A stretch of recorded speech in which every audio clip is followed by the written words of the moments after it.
Red Bull, Ferrari, Mercedes, Aston, now McLaren, all have a speed on the straights. Our shot is battling in the turns. We need to build our car for combat. How am I supposed to make that safe? Who said anything about safe? Hello and welcome to another episode of the Tired F1 Pod, coming to you at the halfway mark of the season, Shez. And I know that you are still basking in the glory of what the British Grand Prix was, and of course, be winning, right? So I was going to start by asking you what your favorite moment of the Grand Prix is, and I guess no one's going to get any prizes to guess what your moment was. But do you want to take a guess at what my favorite moment was? Sure. Was it when Max said, "Give me the inters"? Oh man, that's a close second one. But my most favorite moment was not even in the race. It was watching the post-race drivers' press conferences and everything. I tend to eat up all of it, right? Because I really want to know how the drivers felt about things. These days, I'm just trying to get a sense of how depressed the Ferrari drivers are. But my favorite scene was, and I think it's probably all over social media now. Actually, there's two of these. Lando Norris is being asked about, how he managed to give away the win, and he's sad. All the while, you see Brad Pitt walking in the background, dressed up as a Formula One driver with his own PR person, and the lady who was helping Lando with his media duties. I mean, she got distracted too. Like, I mean, and she was just looking around, and it's like, what is going on? And then my second favorite reaction from the race again comes at the same time, where Alonso is in the pen, right, and giving his comments to the media. And then he sees from the side of his eyes Brad Pitt walking in, and he does like a full 360. He's like fully, genuinely befuddled, like what is going on here? And that was amazing. You know what the best part about that was? Brad Pitt had his aviator glasses on. If you look closely, and if you guys can probably find that on social media or YouTube or wherever it is, it was just amazing for me to see that. That did put a smile on my face. And then naturally, we got word, again at the British Grand Prix, that the movie is going to release, and sure enough, they've come up with the most creative title that they could. We do have to wait a year from now, but it sounds like a movie worth watching. So, how do you feel about it? How did you take in all of that? I'm enthusiastic, man.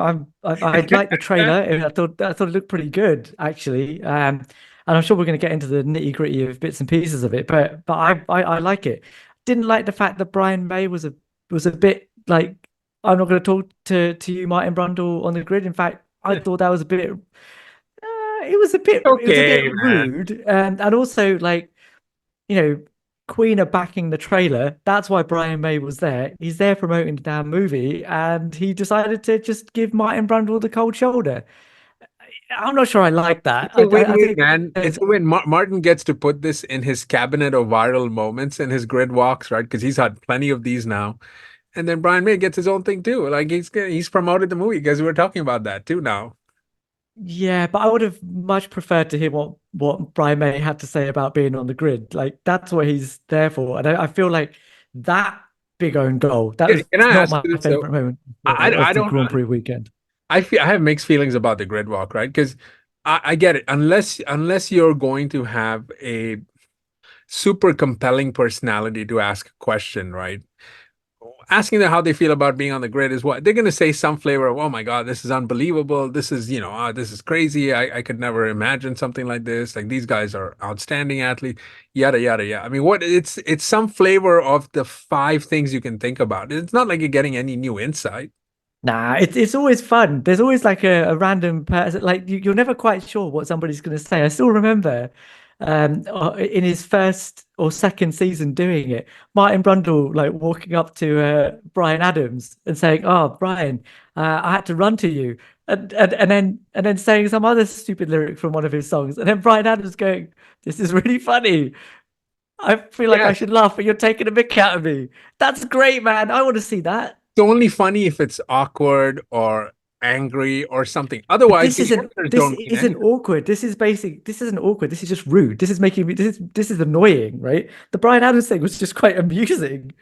Uh, That's the kind of thing that it can I bring mean, up. And one of my favorite moments from that is also Shaq, right? Where I think it was Vegas. I can't remember what race it was, but one of these night races where I mean, first of all, Martin has to like stretch all the way, like and Shaq's like, Lewis Hamilton, baby, Lewis Hamilton, baby. And that's it. That's all he says. Mate, Well brilliant. said. Absolutely. What more do you want from Shaq? That's perfect. But that's Right? what I want. I want it to be funny. I want it to be awkward. Like we remember the Serena Williams bodyguard moment, Megan the Stallion, and I don't know, a couple others along the way, right? And then, I mean, I love it when Martin doesn't know who he's talking to, right? I remember him mistaking the Orlando basketball player for Dwayne Wade, and I was like, oh, that. Come on, Martin. Brilliant. That's the best thing about it. Like, so I love that kind of thing because it's so spontaneous, right? Yeah. I know that Martin Brundle like hates it. Like I know he doesn't like doing the grid walk. He said it before that he's done it from the beginning, and he's hated seeing himself on screen doing that the whole time. But he likes for it. me, it's great. It's great. It's great for me to watch him do it because he interacts with people that shouldn't have anything to do with Formula One, but they're forced to be there, and they just talk to him. He's not going to ask you about your private life. All he's asking is, what do you think about Formula One? You tell him you don't have 30 seconds to tell him. Yeah, but it's about having compelling questions, right? Like, I mean, how do you feel about being on the grid? Is like, okay, but what difference does it make? Ammar, it's not about having compelling questions.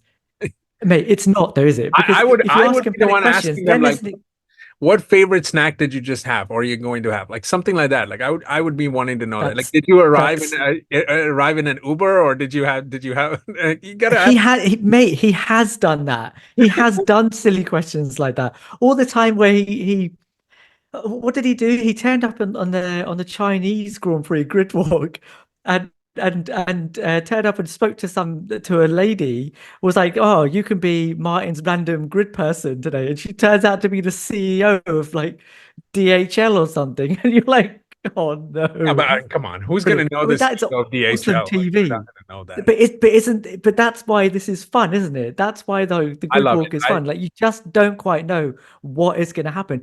But when it becomes boring is when people like that, you actually like whatever Brian May knows about Formula One. I still want to hear what he has to say. He's there, like he's a well-known figure. He's in our house. He's on our turf. Come say hello, man. Like just say something. But his excuse was, I don't know anything about Formula One. I'm sorry, mate, but you're an astrophysics PhD from Imperial College London, and you cannot say something about Formula One. Nah, he did that. Brad Pitt did it himself back in 2021, didn't he, in Austin? And you're like, are you guys being thick? Like you're promoting the movie with F1 on the cover, and you don't want to talk to Martin Brundle on the grid. I'm sorry, that's just ridiculous. I mean, look, I mean, Brad Pitt made up for it, didn't he? He's offering Martin Brundle a cameo, which we'll see if that actually happens or not. But listen, great. Apologies is great in hindsight. I think that the best thing they can have with these grid walks is either absolutely funny moments or absolutely uncomfortable moments. Like anything that's a standard interview, useless.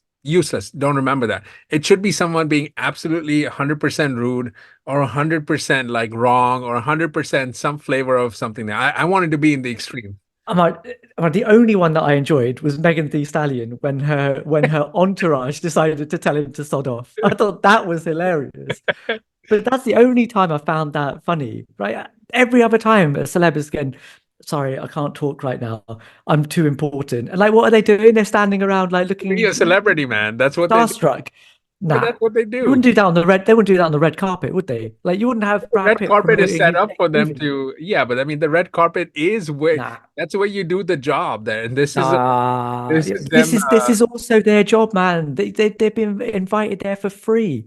They're turning up like it's not their job, like with a paddock pass, I mean, listen, Brad Pitt being there is a good thing for Formula One, not the other way around. It's Brad Pitt's not going to doesn't look good if he's basically not talking to the people that are F1. Watching a Brad Pitt movie because he decided not to talk. Make me angry. It's definitely going to make me angry. It definitely makes me think less of Brad Pitt. Okay, yeah, but what does that really translate to? Nothing. It means nothing. You're gonna watch a compelling Brad Pitt movie if you like the movie, the topic, whatever. This one thing is not going to change it. Wow. Amar, basically what you're saying is if I come to your house, right, and my wife is rude to you, you're gonna be like, that's okay. Shed still has to come to my house anyway. I won't hold you responsible for your wife's behavior. Would you But all? I am holding Brian May responsible for his own behavior. Goodness. All right, we're going off track. Let's get back to the topic at hand, which is Formula One, the Anger. movie. The movie. I mean, can you believe it? They came up with. I mean, who could have thought about that title? I mean, I don't know. Like, what I kind of want to get into when they're thinking about the title of the movie. Like, what kind of discussions do you imagine they're having? Like, what? Oh man, what do you think we should call it? Hot tires? I don't know. Super quick, fast charge. Like, Super I don't know. quick. I would have watched that movie. This is what I want to know. Like, if we ever get on the promoters of the movie on our pod, right? Because come on here and promote it on the Tire Pod. I want to know the titles that were left on the cutting table. Like, which ones did they actually drop? Because I guarantee you those are more exciting, more compelling than just saying Formula One. Sure, but from what I understand, it was actually the filmmakers that wanted it to be called F1. And I guess, like, from our point of view, we watch Formula One like all the time. I think we watch Formula One all the time, but Too much, maybe. yeah, maybe too much. But the like like the audience is going to be broader than just F1 fans, even if they were promoting it at the British Grand Prix to a bunch of Formula One fans. That's besides the point. You know, what gets your name out there quicker than anything else? I guess calling it F1. I don't know. I'm a bit neutral on it. Like they could have called it anything. F1 probably isn't the worst name ever. I'm much more interested in what's under the hood. But I mean, Yeah. yeah. I mean, it isn't bad, but this is also why you have Brad Pitt on there, because that makes it a little more compelling now, doesn't it? F1 sounds like the key I hit on the keyboard every time I'm in trouble. So, there you go. Some people might think of it that way. Yeah, that's true. Exactly. It would definitely top the Google search items, wouldn't it? Like, there you go. That's how you get your name out there. But I think in all seriousness, like for people that have never even heard of Formula One, um, seeing a movie with Brad Pitt on it that with that name, perhaps it brings them into the sport, Really? having It watched it. does? I don't know. I mean, what did Drive to Survive do? It wasn't Formula One. It could have been just that. Yeah. Sure. I suspect that they wanted Drive to Survive. That title has become so synonymous with new fans of the sport that I think Well, something like Netflix well, owns it, though, yeah, don't they? So there's no Netflix way will they're pick going to it use up. Yeah, that. no, it was never going to happen. It was never going to happen. But yeah, no, I think well, I saw the trailer. I'm sure you did too. There's a lot of cool stories of how things have been made. I think it's still not completed production yet, so evidently not, because Brad Pitt is still around doing those post-race interviews. Which, by the way, I kind of want to see him on the set with the top three finishers, right? And then we ask, "Welcome to the podium of the British Grand Prix 2024.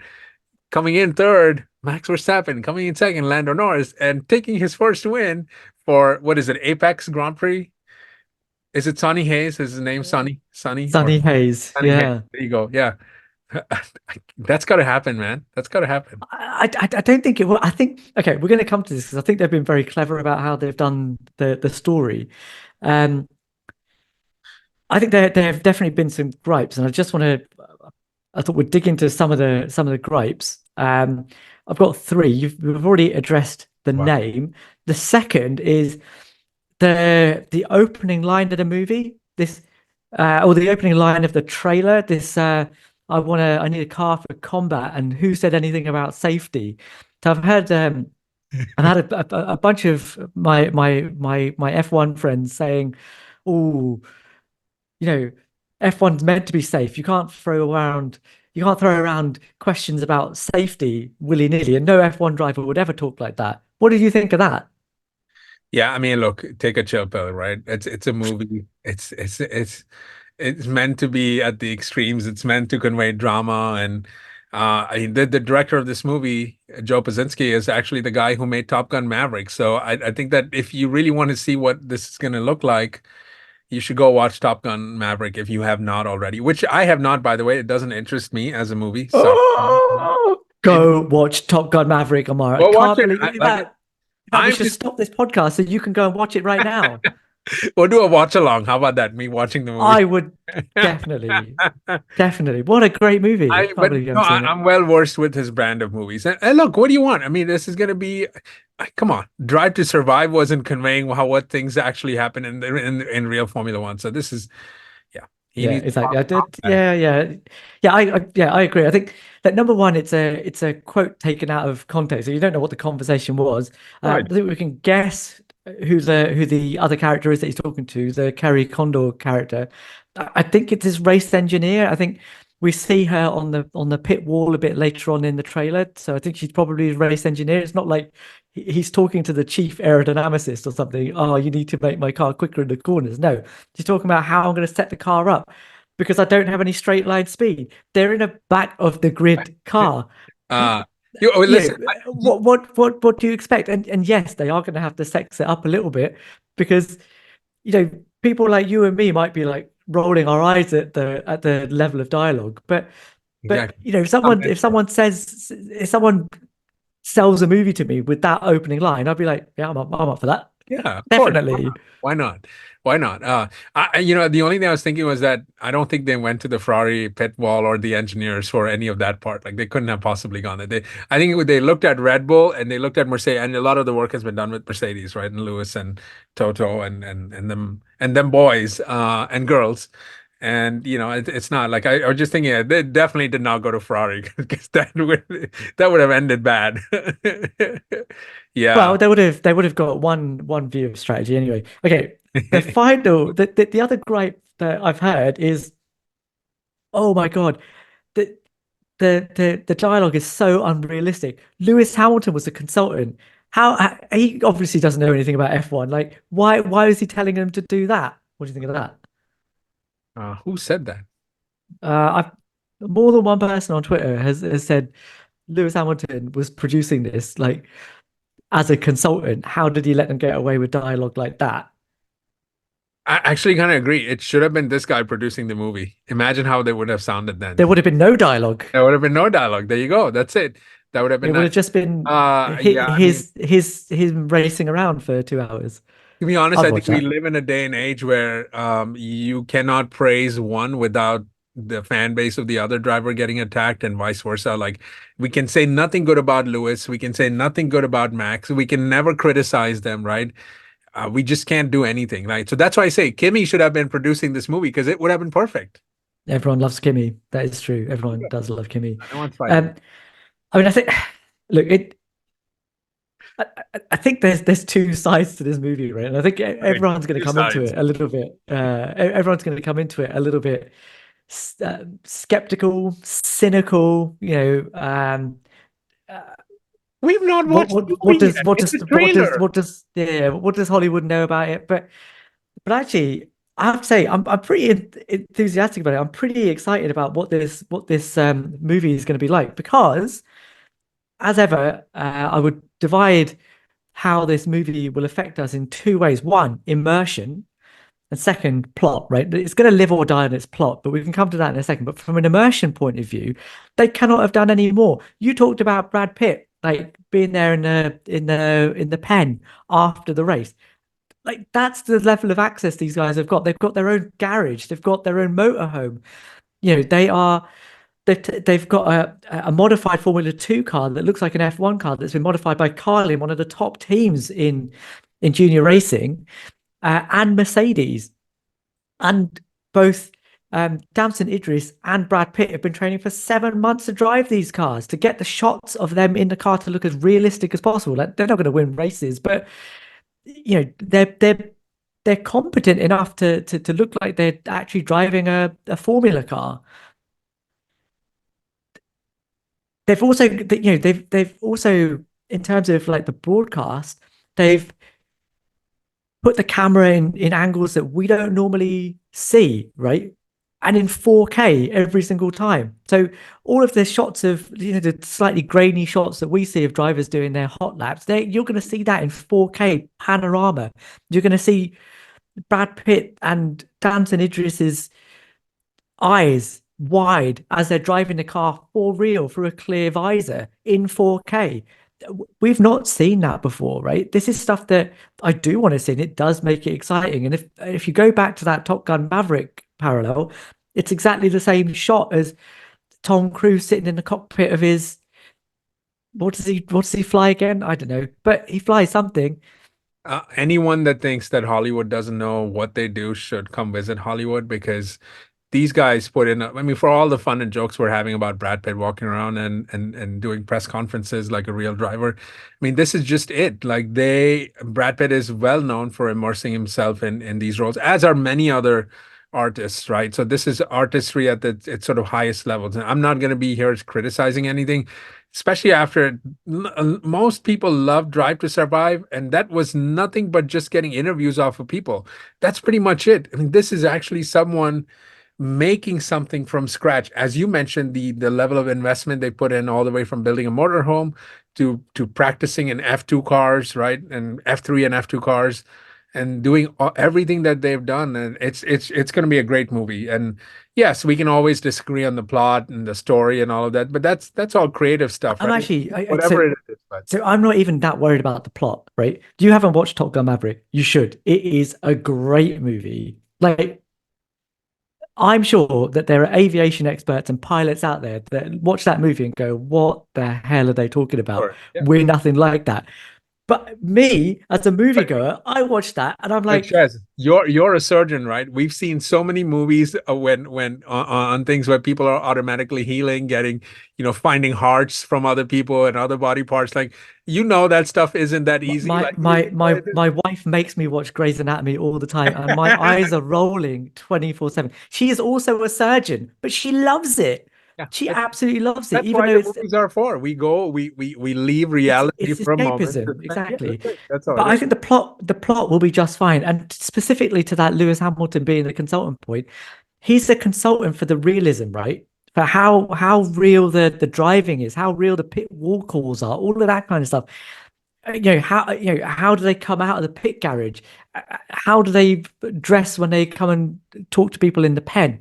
That's what he's there for, not to dictate the dialogue or the plot. That's not his job. You leave that, as you say. I think what you said is perfect, right? That nobody does understand the work that Hollywood does and how expert they are in what they do. That's their job. One of my favorite movies is Talladega Nights, right? Oh, That's it. love There you that go. movie. Yeah, Love exactly. that Okay. movie. So it's not like there's no racing happening in America, or that Hollywood has never done anything around racing. There are plenty of movies, many I couldn't even name right now. So I think that idea of so Lewis Hamilton is a consultant. So what? I mean, what's one of the Formula One drivers had to be, and he is the longest tenured driver there, right? Outside of Alonso now, but back when this project started, you had no idea whether Alonso was going to be there or not. But whatever. I could care less about people that are criticizing. Oh, by the way, one other treat in that trailer was seeing our man Gunther Steiner in there. Like, that was amazing. That was like, oh my, Mate, they let him. okay, that level of immersion again, right? The fact that they had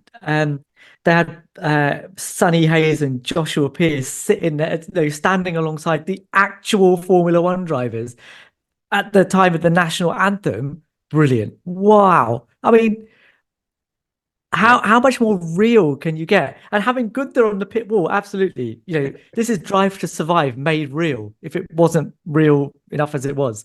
I'm surprised Gene Haas let that kid go through, right? Because they're feuding right now in the court, but in the court, I don't know if it's gone to the courts or not, but given their feud, this is amazing. And Gunther, by the way, is living his best life now. He really is. He's all over the podcast place. Gunther, come on our pod, okay? If you're watching this, I'm sure he is. But I'm not. Yeah. We've been nice about you for sure.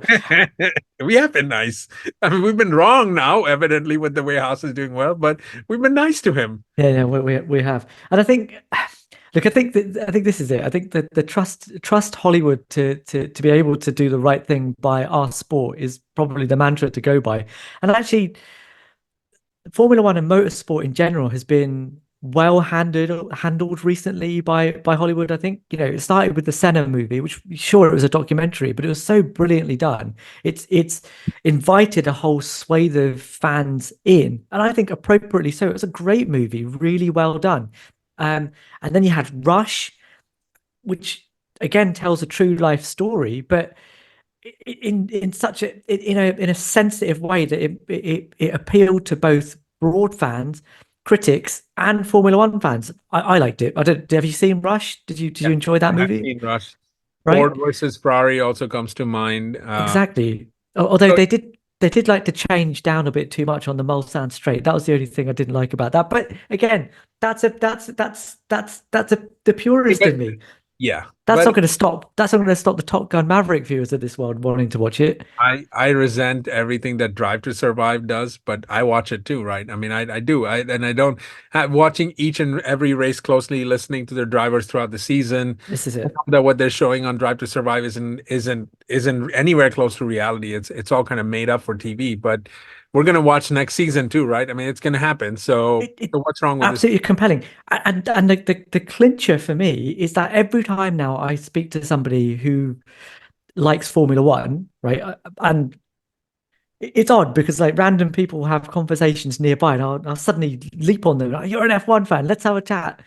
And all of them to a T will say, I got into this through Drive to Survive. If that is not enough of a endorsement for how streaming services and production units outside of Formula One are portraying our sport and bringing in fans that talk to us, want to engage, that love what we love. I haven't found a better one. Yeah, that for me is the reason why we should embrace this movie, right? Even if we're going to roll our eyes at certain plot points and dialogue, like don't let that take away from the entire movie. But that obviously that doesn't excuse Brian May ignoring Martin Brundle on the gridwalk.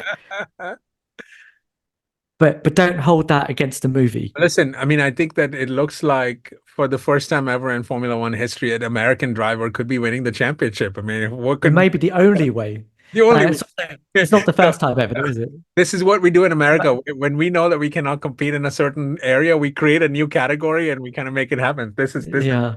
American ingenuity at its finest, man. What are you talking about? This is innovative. Listen, American fans, Ammar spoke without thinking. Mario Andretti is still around. Oh yeah. As it, Phil Hill also won a title, so That's he true. wasn't the first. That's true. Anyway, In this generation, you know what I mean, though. yeah. In summary, Ammar, what do you reckon? Is this going to be a hit or a miss? Oh man, I think it's gonna be a hit. I don't go and watch movies in theaters these days too much because it's just inconvenient in general. And there's a good conversation to be had about that in a certain time where we all are watching on-demand services and paying probably twice as more as we used to before all of this whole thing started.